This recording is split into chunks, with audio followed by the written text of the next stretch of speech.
Welcome, visitor, to Thermopylae. My name is Leonidas. I am a king of Sparta. But do not think me some idle aristocrat softened by luxury. When Spartans go to war, I stand alongside them shield to shield. And my spear tastes the same blood as those of my men. Thermopylae stirs many feelings in my heart. Rage at the Persians' arrogance. Regret that I could not do more. But mostly, I feel proud. Proud of my city, and of my men, who fought to protect the very soul of the Spartan people. For those few faithful days, they were my brothers. I miss them all. Thermopylae was where a courageous group of Spartans stood amongst other Greek soldiers and held off the forces of King Xerxes, the Persian. When you're done, find me and we'll speak more.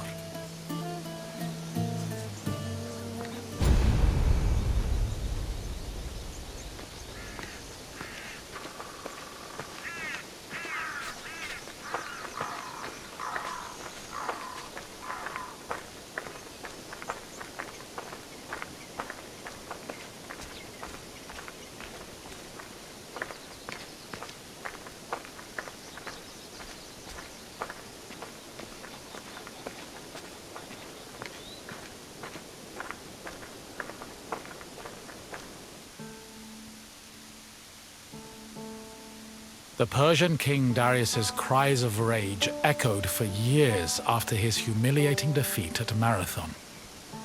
Even after Darius's death, his son Xerxes continued to seek vengeance against the Greeks. According to Aeschylus, Asia was emptied of all its men. Greek spies brought the news of Xerxes' imminent invasion back to their homeland. Afterwards, many discussions were had on the best place to mount a defense. In the end, the Greeks decided on Thermopylae. The area featured a narrow pass that could act as a bottleneck for the Persian army, negating their numerical superiority. It also offered naval advantages, offering the Greek fleets opportunities for flanking. 5,000 Peloponnesian Greeks set up at a fort near the entrance of the narrow passage, otherwise known as the Hot Gates.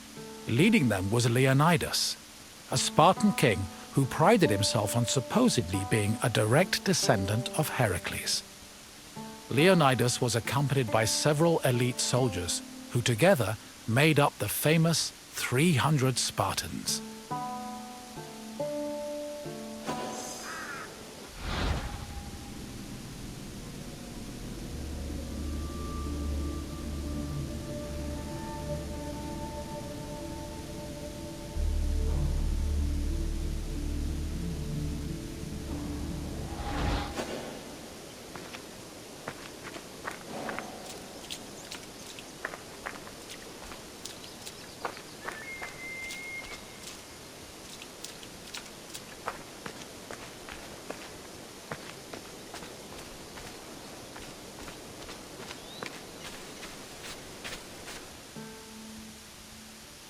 The Persian army arrived in the summer of 480 BCE, preceded by a flood of rumors regarding their strength and numbers. It was claimed they consumed 6,000 tons of wheat every day, and that they dried every river and brook they passed to quench their near insatiable thirst. During their march to Thermopylae, the Persians faced no opposition, and in fact, increased their numbers further by recruiting more soldiers from other Greek cities and places like Thrace. According to Herodotus, the last count of the Persian fleet was numbered at 1,207 boats, mounted by approximately 240,000 men. He estimates the land army, meanwhile, was made up of more than 1 million men. The Greek forces at Thermopylae were heavily outnumbered.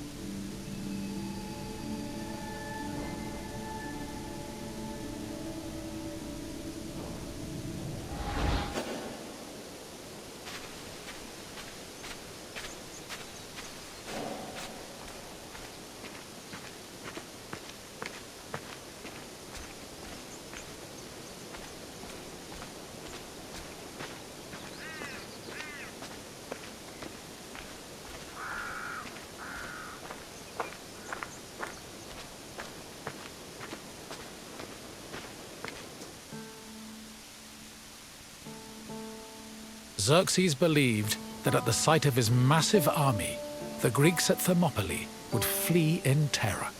Instead, they deliberated. The majority of the Peloponnesians wanted to engage the Persians on the Isthmus of Corinth. Leonidas, meanwhile, believed it was wiser to stay put in Thermopylae. While the Greek forces debated, a Persian horseman was sent to spy on the enemy. He returned to Xerxes with surprising news. Not only were the Greeks not fleeing, but the Spartans guarding the fort were exercising and combing their hair. A far cry from the fearful soldiers Xerxes expected. To increase the pressure on the Greeks, Xerxes waited 4 more days, then attacked on the 5th. The Persians faced heavy resistance and suffered many losses, and Herodotus says Xerxes leaped 3 times from his chair, seized with fear for his army. The following day proved to be just as difficult for the Persian forces, and the Greeks continued to stand their ground.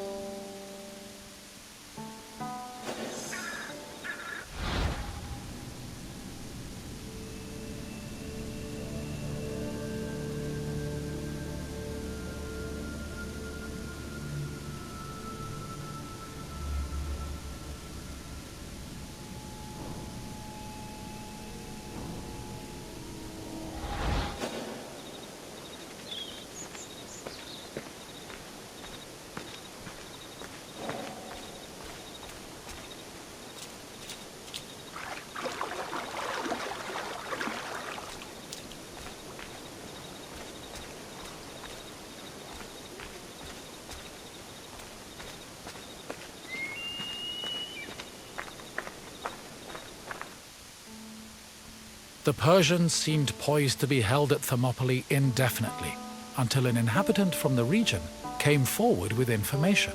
He told the Persians of another route, which could take them around Thermopylae. A Persian contingent was sent to verify the information. While there were Greek soldiers stationed to guard the route, they were forced to flee from the Persians. Thus, on the 3rd day of the battle, the Greeks were surrounded by their enemy.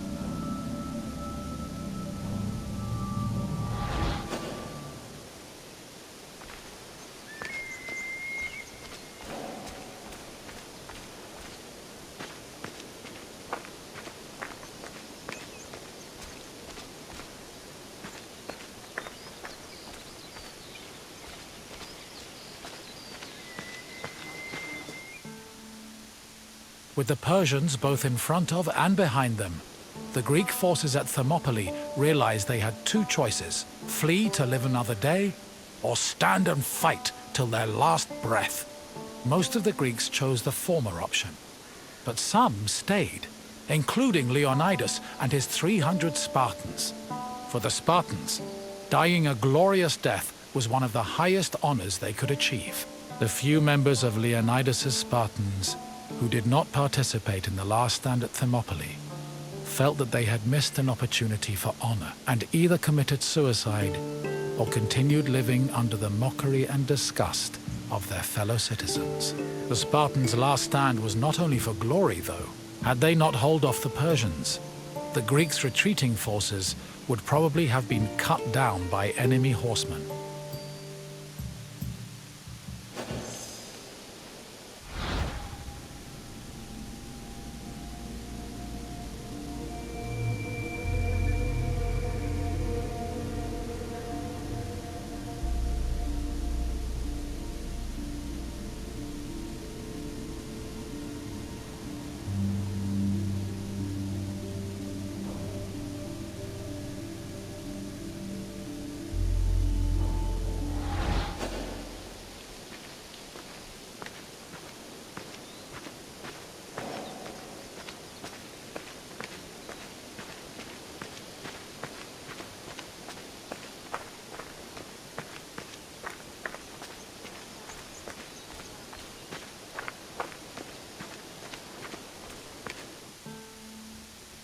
On the morning of the third day, King Xerxes was assured of his victory. However, that victory did not come easy. King Leonidas himself fell in battle, and a furious fight broke out around his body. The Spartans fought to the last man, and when they had all been slain, Leonidas's body was brought before Xerxes. According to Herodotus, Persians usually honored the most courageous warriors, even if they were enemies. However, Xerxes was so consumed by rage at the Spartans' resistance that instead he cut off Leonidas's head and ordered it impaled on a stake. A statue of a lion was later erected on the hill of the Spartans' last stand in honor of Leonidas's bravery.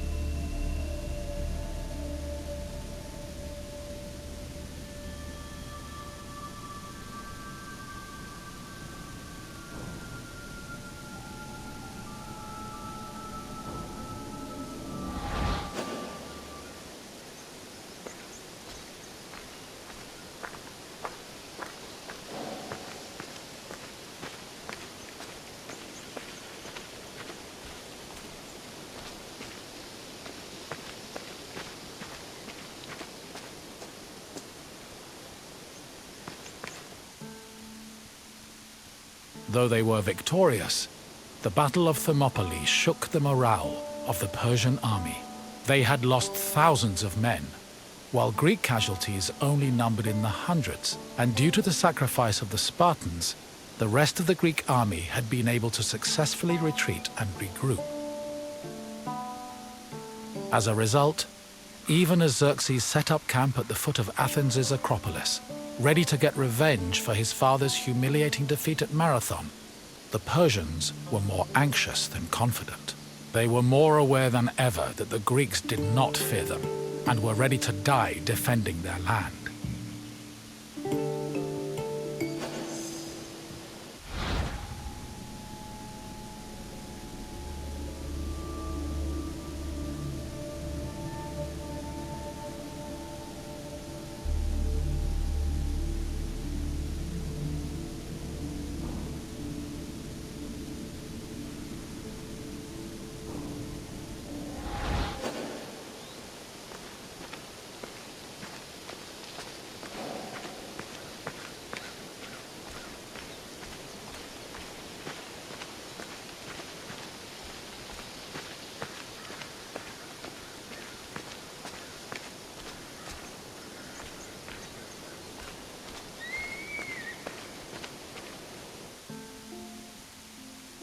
In the end, the Battle of Thermopylae was still a loss for the Greeks.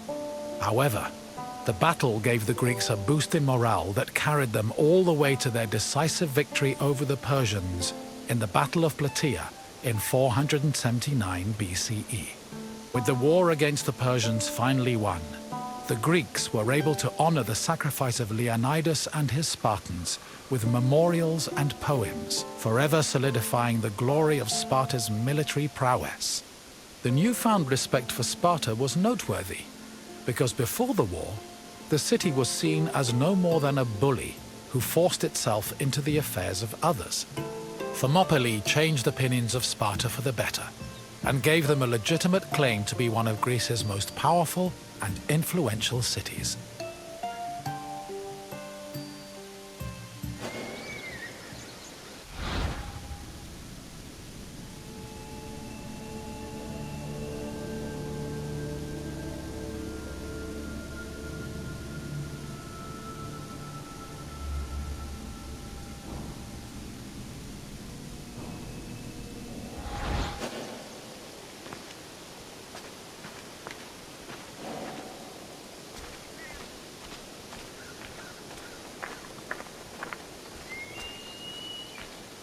You've finished.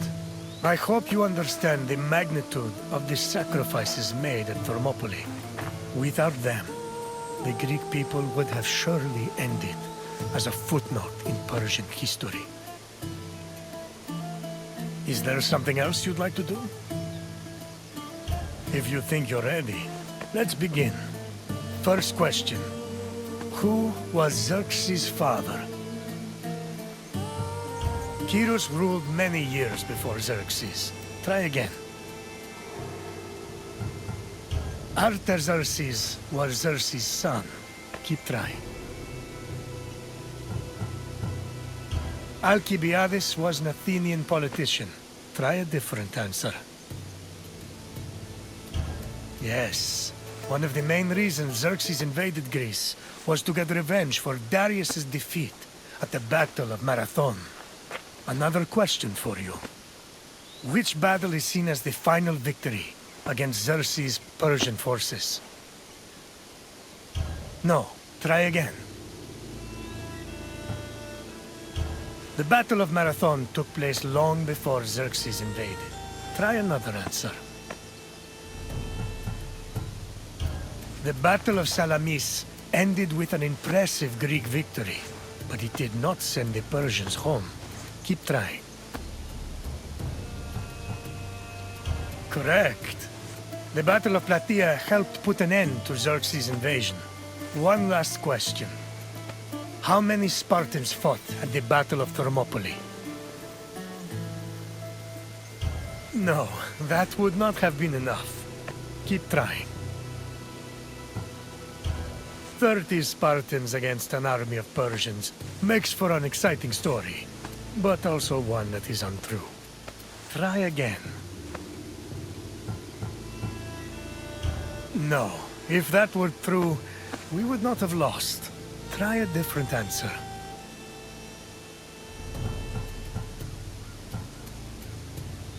Yes, 300 of us stood against Xerxes' forces. You've done well, visitor. I have no more questions for you.